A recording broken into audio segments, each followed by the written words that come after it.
Bonjour et bienvenue dans l'émission Parole de Femmes. Nous sommes cette semaine avec le pasteur Dorothée Radja. Bonjour pasteur Dorothée. Bonjour Annabelle. Vous allez bien? Eh bien ça va bien. Oui, on poursuit sur notre thématique de la femme forte. Absolument. La femme forte. Vraiment merci pour tout ce que vous avez apporté depuis le début de la semaine. Je pense que nous-mêmes et puis vous aussi chez vous, vous avez été largement édifiés et imaginez la semaine n'est même pas encore finie. Wow. Alors là, on s'attend à de la bombe pour cette fin de semaine. On va parler aujourd'hui de la femme forte dans la prière parce qu'on ne pouvait vraiment pas passer à côté. Être une femme forte dans la prière, c'est ce qui va... entre autres, après tout ce qu'on a dit aussi, l'identité, les pensées et la détermination, vraiment être un pilier dans la vie de la femme. Et puis, je pense que vous vouliez aussi déjà commencer cette émission un peu en rétablissant c'est quoi une femme forte dans la prière et la prière finalement en général. Oui, puisque c'est vrai, la Bible nous parle de la prière et elle nous dit qu'il y a différents types de prières. Mais ce que j'ai vu, moi, en tout cas de mon expérience, j'ai vu beaucoup de femmes qui étaient des femmes de prière, mais alors qui étaient aussi vraiment des machines de prière et qui avaient vraiment une puissance d'intercession. Et c'est merveilleux l'intercession et on en a besoin. Mais il faut faire attention de ne pas entrer dans l'intercession en perdant notre intimité avec Dieu. Puisque notre première force dans la prière nous vient de cette relation de communion et d'intimité avec Dieu qui est indispensable pour gagner dans les batailles de la vie. Et toi, Anne, tu l'as dit déjà dans plusieurs émissions, mais j'aime bien quand tu le dis, donc tu vas pouvoir le redire. Pas de quoi tu parles. C'est par rapport à la prière de ne pas sortir l'artillerie lourde et puis genre juste de commencer à bam, sans trop savoir finalement ce qu'on est en train de faire ni de dire. Non, mais c'est ça, mais ce que dit pasteur Dorothée, c'est essentiel. C'est-à-dire qu'on doit avant tout entretenir l'intimité avec Dieu. Et je pense que quand on aborde la vie de prière, prier, c'est beaucoup de choses. C'est pas juste un modèle, un moule. Et je réfléchissais à ça récemment, je me disais, mais dans le fond, c'est quasiment comme des poupées russes, hein, ça s'enchaîne. Tu dois déjà demeurer.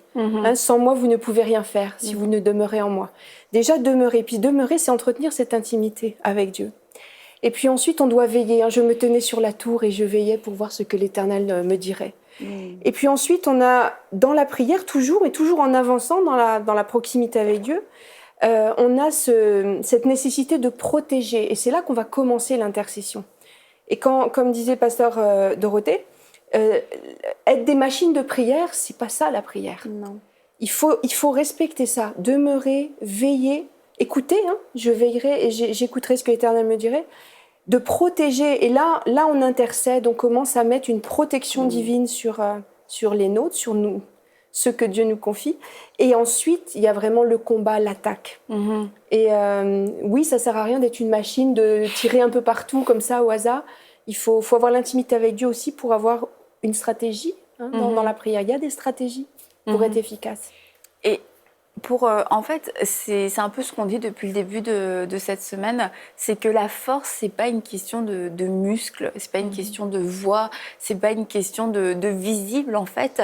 Et ça va être la même chose dans la prière. C'est pas parce que et on peut être à l'église dans toutes les réunions puis être vraiment cette femme de prière, mais c'est pas parce que on est à l'église dans toutes les réunions d'intercession et puis qu'on pris entre guillemets pendant des heures et des heures, qu'on est réellement cette femme forte dans la prière parce que il y a des combats finalement qu'on ne mène pas dans la prière et puis on voit quelquefois où nous-mêmes, ça a pu nous arriver, on sort d'un temps de prière et avec une attitude pas du tout de force, on reprend on a le même langage, on a la même vision des choses, la même perspective des choses et là on doit se demander mais est-ce que c'était est-ce que c'était une prière qui m'a amenée à m'approcher de Dieu et comme vous en parliez en début de semaine, là, on a cette vulnérabilité, puis je pense qu'elle doit se retrouver aussi dans notre vie de prière et vous vouliez parler d'Anne.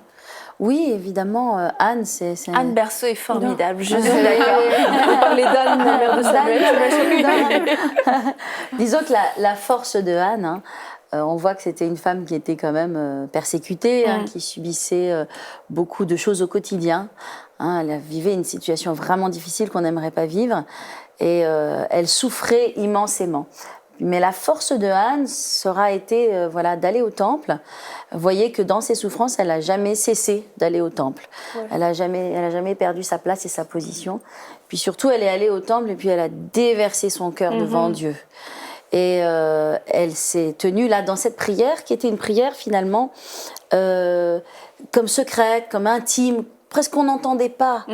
Mais Dieu entendait le cri de son cœur. Dieu a entendu, même si elle murmurait avec ses lèvres.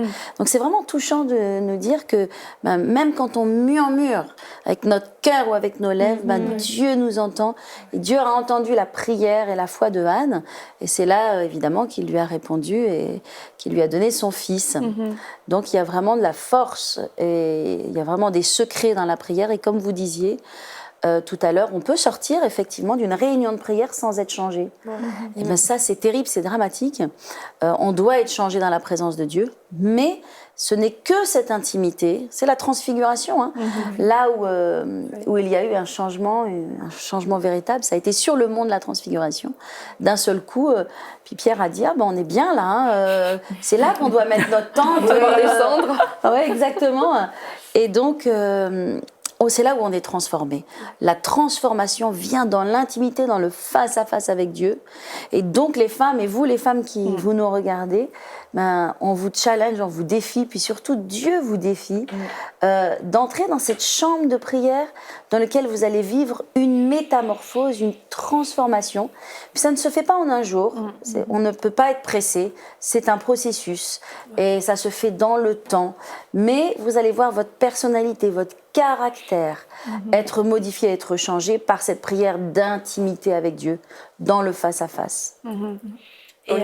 Et une femme forte dans la prière, c'est une femme qui va pouvoir, c'est sûr, prier pour le monde, pour les nations, pour les réveils, mais aussi qui va pouvoir porter sa famille. Et en tant que femme, en tant que mère, on a cette responsabilité de prier en fait pour les nôtres, de prier pour nos enfants, de recouvrir nos enfants dans la prière. Et puis on voit quelquefois des parents qui ont des défis avec leurs enfants, mais qui les verbalisent beaucoup et qui prennent peu de temps finalement pour couvrir ce besoin dans la prière. Et là, on voit qu'on a quand même une force dans la prière pour pouvoir s'en sortir, pour pouvoir sauver notre famille. C'est certain qu'en tant que mère, on a une puissance qui est dans la prière. C'est une arme extraordinaire pour vaincre toutes sortes de défis qu'on peut rencontrer avec nos enfants. Puis moi, je le vis constamment. Mais vraiment, on doit s'armer de prière et des fois, plus aller vers Dieu au lieu de toujours ouvrir notre bouche et de prendre le téléphone et de raconter à tout le monde. Parce que souvent, c'est ça qu'on voit. La femme aime beaucoup parler de ses problèmes, parler de ce qu'elle vit, parler de ses émotions, parler de toutes ces choses. Mais souvent, on va passer plus de temps à faire ça que de passer du temps dans notre intimité avec Dieu, qui est ultimement celui qui peut nous aider dans la situation dans laquelle on vit, au lieu de juste en parler, parler de la situation, parler à Dieu de cette chose. Et lui, dans ce temps d'intimité, va nous donner les stratégies. On va connaître la parole de Dieu, faire des déclarations, avoir des temps de déclaration dans la prière. Et on va voir vraiment dans le naturel les choses changer. Et je l'ai expérimenté à maintes reprises avec mes filles au niveau scolaire, leur personnalité ou des défis qu'elles vivaient. Et puis je sais que j'étais là au front, au combat pour leur destinée à elles. Et Dieu se cherche des femmes, des mères, des épouses qui vont passer du temps dans cette intimité-là pour changer la destinée de leur famille, de leurs enfants. Et c'est primordial parce que c'est non seulement leur destinée, mais c'est que leur vie va impacter plein de gens autour. Donc, nous, en étant ces femmes fortes dans la prière, on va impacter des centaines, voire des milliers de personnes sans même s'en rendre compte. Des fois, on minimise l'impact de la prière et notre vie peut impacter tellement de gens juste dans ces moments d'intimité. Je l'ai dit plusieurs fois parce que pour moi, ça a été vraiment une grande révélation dans mes premières années de foi. L'essentiel de ta vie chrétienne, c'est dans la prière que ça va se passer. C'est pas un ajout, c'est pas un accessoire de la vie chrétienne. C'est le cœur de la vie chrétienne parce que c'est là qu'on va se combattre, c'est là qu'on va avoir le cœur à cœur avec Dieu. Et sans priver, c'est priver Dieu de notre cœur le plus profond. mais c'est se priver. Et c'est priver sa famille de nombreuses percées.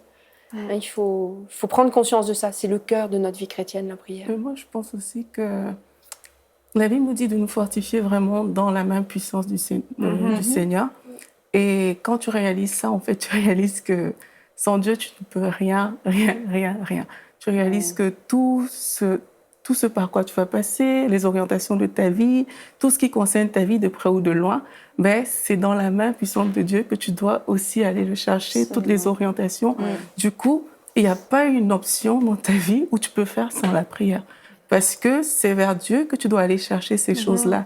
Il n'y a que Dieu qui peut t'orienter, qui peut te diriger, qui peut te montrer comment élever tes enfants. C'est Dieu notre créateur. Et en tant que créateur, il sait mieux que nous comment est-ce qu'on doit marcher, comment on doit se conduire. Mais sans la prière, nous, on ne peut pas justement aller chercher ces choses-là. On ne peut pas recevoir c'est quoi mon appel, c'est quoi la direction de ma vie, où est-ce que je vais, qu'est-ce que je fais avec ces enfants. On ne pourra pas sans la prière. Donc c'est pas une option, voilà. C'est comme ta respiration. Tu peux pas t'en passer, tout simplement. C'est tellement juste, hein. C'est tellement vrai. Moi, cette année, le Seigneur m'a dit, en commençant cette année, c'est une année de dépendance. Et c'est vrai que la prière exprime notre dépendance à Dieu, comme vous le dites si bien. Et on a besoin d'être dépendant de lui. Et quand on dépend de lui, ben, ça lui permet, lui, de faire les choses. Et si on passe pas du temps dans la prière à lui remettre les choses, etc., eh bien, on l'empêche, lui, de faire les choses, parce qu'on les fait à sa place, et on les fait avec nos propres forces. Alors, c'est pas qu'on ne puisse pas faire les choses non plus, hein, mais cet état de dépendance, la prière manifeste un état de dépendance. Et c'est aussi un état d'humilité et de puissance. Je pense que la prière, c'est un petit peu comme l'iceberg. Il y a la partie visible de nos vies, mais la partie invisible, elle doit être beaucoup plus grande et beaucoup plus profonde. Et quand on voit un iceberg, ben, on ne voit qu'une petite partie, en fait. Et la prière, je pense qu'on peut, oui, la voir un petit peu comme l'iceberg, la partie cachée de nos vies, mais qu'est-ce qu'elle est puissante et forte. Et comme l'iceberg ou n'importe quoi qui va ressortir, cette partie visible peut être belle ou peut être pourrie, c'est parce qu'il y a quelque chose qui est invisible, qui n'a pas été bien nourri ou qui n'a pas été bien entretenu. Et la prière, ça va être tout ce travail invisible qui fait ma vie ressemble à ce à quoi elle ressemble aujourd'hui à cause de cette partie invisible. Et ça, il n'y a personne en fait qui va pouvoir le faire pour nous. Et la femme forte va être une femme responsable qui va comprendre que de son engagement va dépendre le fruit de sa vie en fait. Et qui va avoir ce cœur pour se mettre à part et pas nécessairement pour elle, mais comme tu l'as dit, pour sa famille, pour ses enfants. Cet enfant a un besoin. Est-ce que je vais être cette mère qui va me tenir devant Dieu pour cet enfant? Est-ce que je vais être cette femme qui va plutôt prier pour ce mari qui ne prie pas pour lui-même, qui ne sait même pas prier, qui ne connaît pas Dieu? Est-ce que je vais être cette femme-là qui va s'abandonner, qui va dépendre totalement de Dieu? Et on voit qu'il y a plusieurs couples, notamment des femmes qui ont prié pour le salut de leur mari. Et on voit vraiment là la prière du juste qui est efficace. Il y a une grande efficacité. Et puis je crois que vous connaissez vous-même une femme qui avait prié pour son mari, c'est ça? Non, c'est comme Mathilde, je vous raconte un souvenir. Non, c'est une femme de Dieu qui aujourd'hui, elle et son mari sont pasteurs d'une très très grande église à Phoenix. Et j'étais avec elle il y a juste quelques temps. Et donc, elle expliquait que voilà, elle est venue au Seigneur d'abord, mais alors son mari était dans la drogue, dans le deal, dans l'alcool, dans tout ce qu'il y a de plus dramatique. Et donc, il lui disait qu'il allait divorcer d'elle, que voilà. Et puis elle était venue dans le Seigneur. Et donc, évidemment, elle a prié, puis elle a toujours confessé. Elle a toujours parlé ce qu'elle recevait de Dieu dans la prière pour son mari. Et elle a dit non, tu seras sauvé. On servira Dieu ensemble. Et elle a libéré vraiment cette force spirituelle. Et puis aujourd'hui, du jour au lendemain, son mari faisant face à 20 ans de prison, la possibilité de faire face à 20 ans de prison. Mais du jour au lendemain, il s'est tourné vers Wow. Jésus. Puis aujourd'hui, ils sont pasteurs très dynamiques d'une grande église. Wow. Et ils ont un magnifique témoignage. Ouais. Wow. Et parce qu'une femme a prié, Exactement. amen. Et toi aussi, Absolument. tu as un témoignage comme ça. Panique pas, je te donne des indices. Non, mais la femme qui disait son mari était alcoolique et elle l'appelait quoi, grand guerrier de l'Éternel. Ah Non, oui. c'était pas ça. Oui, c'est ça, quand elle savait pas trop comment prier pour son mari, puis un jour, quand les enfants sont partis de l'école, elle a dit à Dieu, Seigneur, moi, je sors pas de ma chambre jusqu'à temps que tu montres pourquoi je dois rester avec lui, parce qu'il faisait tous les... Pareil. Pas pareil. Il faut pas. Tout ce qu'il faut pas. Et puis, vraiment, elle a eu quelque chose de spécial. Elle a eu la visitation d'un ange qui lui a montré toute la journée, versé et pris sa Bible, puis lui a montré tous les passages qu'elle devait prier. Et c'était des déclarations. Ouais, c'était encore plus exceptionnel que dans mon souvenir. Super. Oui, c'est ça, parce qu'elle faisait juste déclarer la réalité. T'es un ci, t'es un ça. Et oui. Puis, je veux dire, le Seigneur, il a dit, ben, ton mari ne changera pas tant et aussi longtemps que tu vas faire ça. Puis, il avait vraiment besoin d'une guerrière pour le sortir de la boue. Et c'est ce qu'elle a fait. Puis quand elle l'accueillait à la maison, il était ivre. Puis elle disait « Bienvenue à la maison, vaillant guerrier de l'Éternel, vaillant héros! » Il devait se dire, j'ai vraiment trop vu là. Puis pendant longtemps, elle disait que ça l'énervait trop. Puis jusqu'à temps... Parce qu'il servait Dieu avant. Il y avait juste... Et ça a duré longtemps. ça a duré quelques années. Wow, Et d'où avec les Mais des persévérances. c'est vraiment une femme de foi, un exemple extraordinaire. Cette femme, un exemple de persévérance. Et ça, c'est une épreuve qu'elle a eue dans sa vie. Mais vraiment, je vous dis, c'est une femme Wow. de prière. Et pour dire que Dieu a besoin des gens comme nous, des femmes, fortes dans la prière, ça, c'est un exemple extraordinaire. Comme quoi, le temps passé dans la présence de Dieu, les déclarations, déclarer la parole pour changer les circonstances de la destinée de quelqu'un d'autre. Et pour elle, ça a changé sa famille aussi, parce qu'elle a des enfants et tout ça. Et Puis- tu vois, si elle n'avait pas prié, elle n'aurait pas eu... si elle n'avait pas fait cette demande à Dieu, elle n'aurait pas eu toutes ces choses qu'elle devait dire à propos de son mari. Ouais. Donc, d'où même vraiment l'intérêt de prier, parce que la prière a permis qu'on lui communique des axes de prière encore, tu vois. ça. Et ça, elle ne serait pas allée vers Dieu, elle n'aurait pas dit à Dieu, donne-moi une raison pour laquelle je dois rester avec lui. Ben, elle aurait continué juste à parler, mais Exact. elle a demandé, et là, elle a eu des orientations qui ont permis justement que sa vie change aujourd'hui. Et quand je parlais plus tôt aujourd'hui que la prière d'une femme peut influencer plusieurs vies, c'est que cet homme-là avait une très grande destinée aussi pour la destinée du Canada. Donc, c'est un homme dans les médias et qui était à la tête d'un très grand ministère qui a changé la nation chrétienne pour... Il y avait tout un enjeu. C'est exactement ce qu'il y avait beaucoup d'enjeux. Donc, le diable vraiment tirait sur sa vie pour pas qu'il revienne. Et elle a tiré de l'autre côté de la couverture. Et vraiment, c'est Dieu qui a triomphé dans toute cette histoire. Donc, nos prières valent vraiment pour beaucoup. Nos décrets, on doit vraiment connaître la parole de Dieu, savoir ce qui nous appartient. Et c'est ce que cette dame a fait. Vraiment, ça a changé la vie de non seulement sa famille, mais de milliers de gens dans cette nation. Toi, tu disais, Anne, la prière, c'est le cœur d'une vie chrétienne.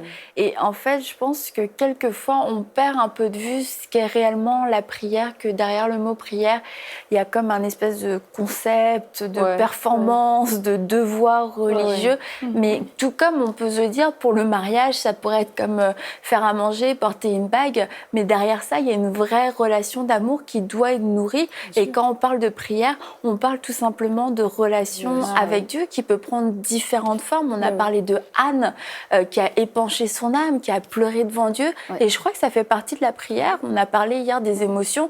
Il y a juste des émotions qu'on ne peut pas déverser sur les hommes parce que les hommes et les femmes, personne n'aura de réponse. Et on a besoin d'aller se déverser dans la prière.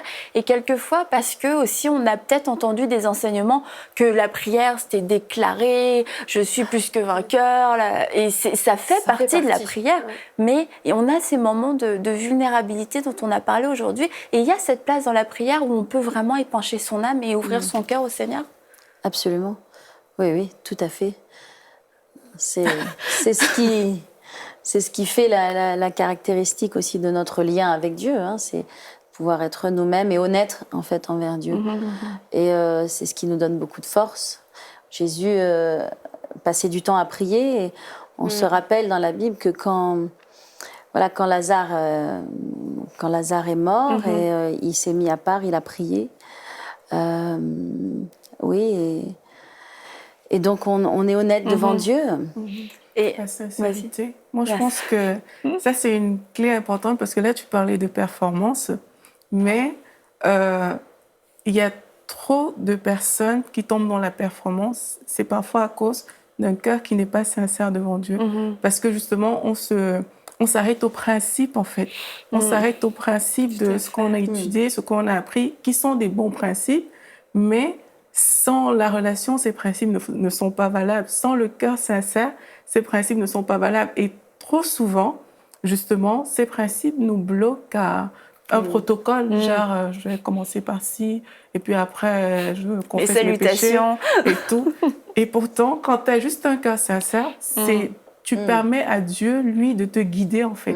C'est pas une règle, tu n'es pas dans les règles, tu es vraiment dans Dieu t'inspire, et puis toi, ce qu'il met dans ton cœur, c'est ce qui sort. C'est ce qui est en train de sortir. Tu n'es pas en train de penser à un cours ou à une prédication, forcément. Bien sûr, ça aide d'avoir des prédications qui parlent de la prière parce qu'on ne va pas non plus faire n'importe quoi. Mais c'est vraiment la sincérité de cœur du départ qui te permet de mener une vie de prière vraiment bonne avec le Seigneur, tout simplement. Je vais juste faire une parenthèse, c'est pas Lazare, c'est Jean-Baptiste, mais peu importe. Jésus, quand il avait cette grande souffrance, c'était par rapport à la mort de Jean-Baptiste.